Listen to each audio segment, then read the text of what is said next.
Guys, ayun, good morning no, good morning sa inyo no. So guys, gusto nating i-shout out guys si yung kababata natin from Barangka diyan sa Marikina na ngayon ay naandito na sa sa Calgary kasama ng buong family niya no.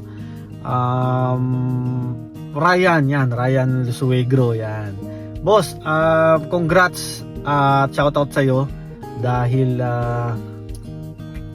mag-open sila ng branch, ng panibagong branch. Though may branch sila rito guys sa Calgary, dito sa Canada.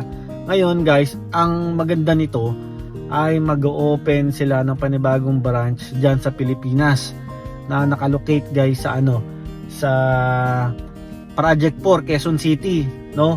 Yan yung Rye Kit Maple Peaks, no?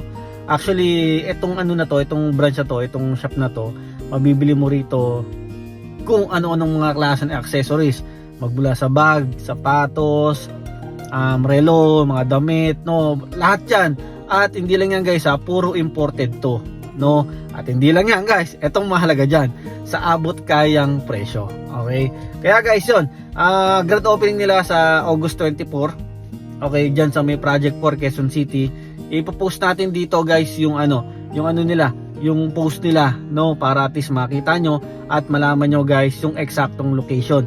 At kung may time kayo guys, yun, bisitahin nyo sila doon sa Project 4 Quezon City kung sino mamalapit dyan at kung sino yung mga interesado na mag-avail, no, na bumili ng kanilang mga produkto na galing dito guys, galing dito sa Canada, no. Lagi yan pinapaship nila from dito papunta doon, kaya masisigurado natin, no, na lahat yan fresh, no, from Canada, no. So ulitin ko guys, August 24, okay, grand opening ng Rye Kit Maple Peaks, okay, diyan sa may diyan sa may Project 4 Quezon City. Kaya wag yung kakalimutan guys, suportahan natin sila.